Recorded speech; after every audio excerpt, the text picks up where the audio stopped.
Teman-teman, sekitar pukul 8 lebih 18 menit saya berkendara dari arah Glodok menuju ke Kota Tua di Jakarta Barat.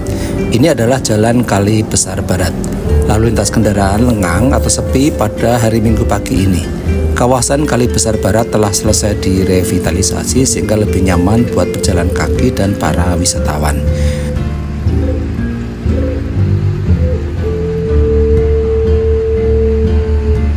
Seberang sana adalah bangunan Toko Merah yang terlihat menonjol sendiri di antara deretan bangunan kolonial yang berwarna putih.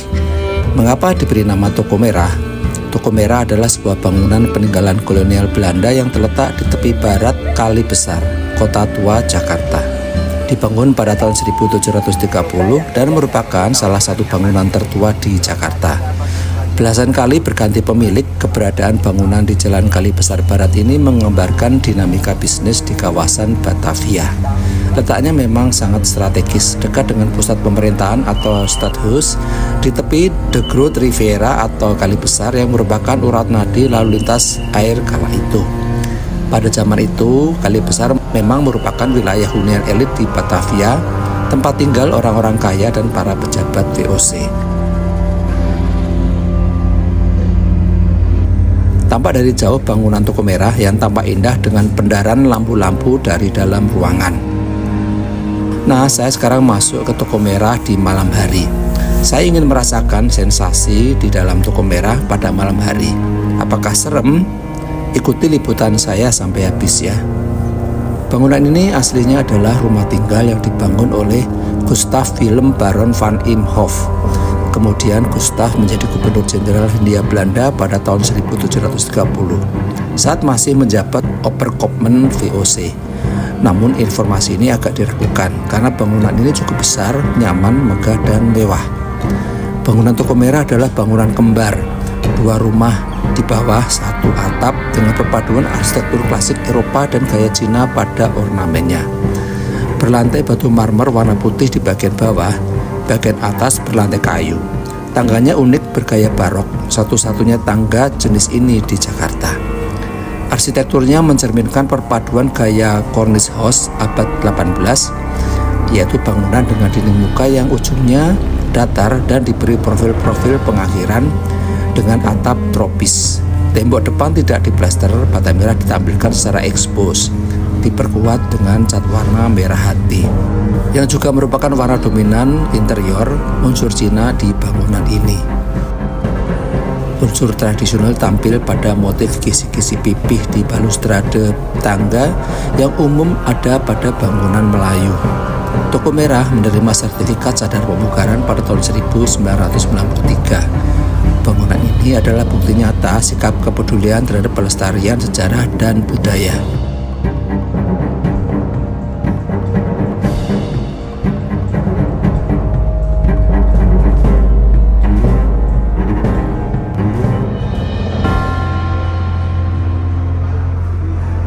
Luas bangunan adalah 2.455 meter persegi, sedangkan luas tanah adalah 2.471 meter persegi.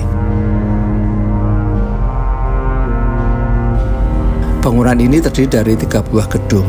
Gedung depan sisi selatan, orientasinya utara selatan, terdiri dari 2 lantai. Bangunan perantara, yaitu bangunan tengah, orientasinya timur barat. Bangunan belakang sisi utara, orientasinya utara selatan, 3 lantai. Kronologi bangunan.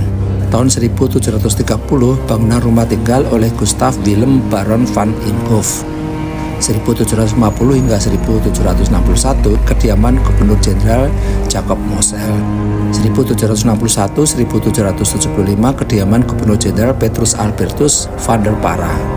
1777 hingga 1780, kediaman Gubernur Jenderal Rainer de Klerk, Nicholas Hartings, dan Baron von Hohendorf. Pada tahun 1743 sampai 1755 dijadikan kampus dan asrama Akademi de Marine atau Akademi Angkatan Laut. Kemudian pada tahun 1786 hingga 1888 digunakan untuk Herrenlogement atau hotel para pejabat. Tahun 1809-1813 seluruh bangunan dijadikan rumah tinggal oleh Anthony Neckar. 1813 hingga 1851 berganti beberapa pemilik, akhirnya dimiliki oleh Ooi Leok Kong, dijadikan toko dan dikenal sebagai Toko Merah.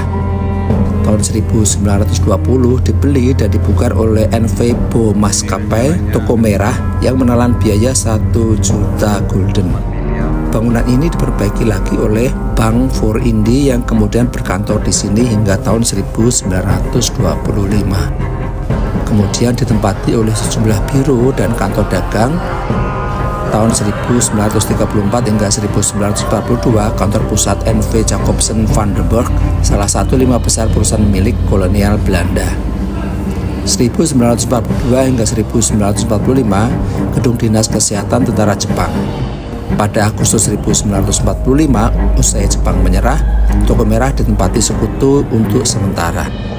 1946 hingga 1957 kembali menjadi kantor NV Jacobsen van den Burg yang kemudian dinasionalisasi menjadi PT Yuda Bakti. 1977 dimiliki oleh PT Dharma Niaga, kelanjutan dari PN Satya Niaga. Pada tahun 1990-an, Toko Merah dijadikan bangunan cagar budaya berdasarkan Undang-Undang Nomor 5 Tahun 1992 dan Surat Keputusan Gubernur DKI Jakarta Nomor 475 tanggal 29 Maret tahun 1993. Sejak 2003, Toko Merah dikelola oleh PT Perusahaan Perdagangan Indonesia atau PPI, perusahaan BUMN yang bergerak di bidang perdagangan dalam negeri dan internasional. PPI bekerjasama dengan Dinas Museum dan Pemugaran DKI Jakarta untuk merenovasi dan melakukan perawatan terhadap bangunan Toko Merah.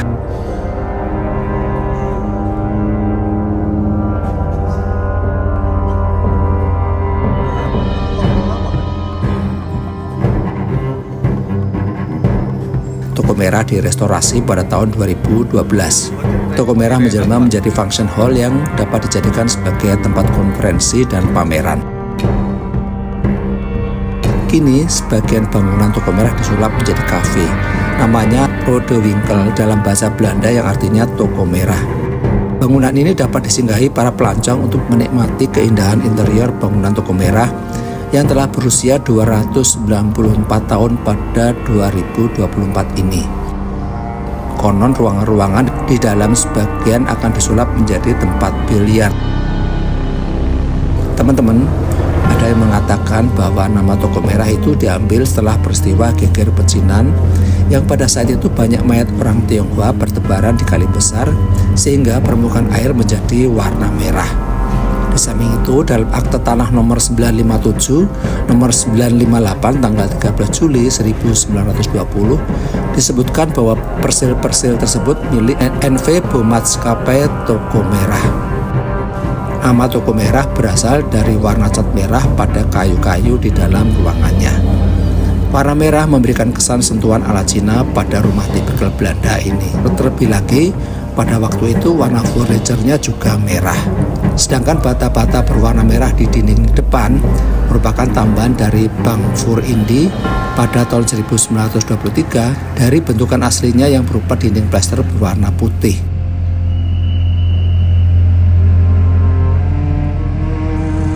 Bangunan Toko Merah memiliki ruangan cukup banyak, terdapat 16 ruangan di lantai dasar, 8 ruang di utara dan 8 ruang lainnya di selatan. Lantai 2 terdapat 4 buah kamar dan lantai 3 terdapat 5 buah kamar. Tapi di balik keantikan dan kemegahannya, Toko Merah ini menyimpan cerita angker yang banyak dibicarakan warga dari mulut ke mulut. Menurut sejarah, nama Toko Merah itu dinamakan setelah kejadian geger pecinan yang menelan ribuan korban.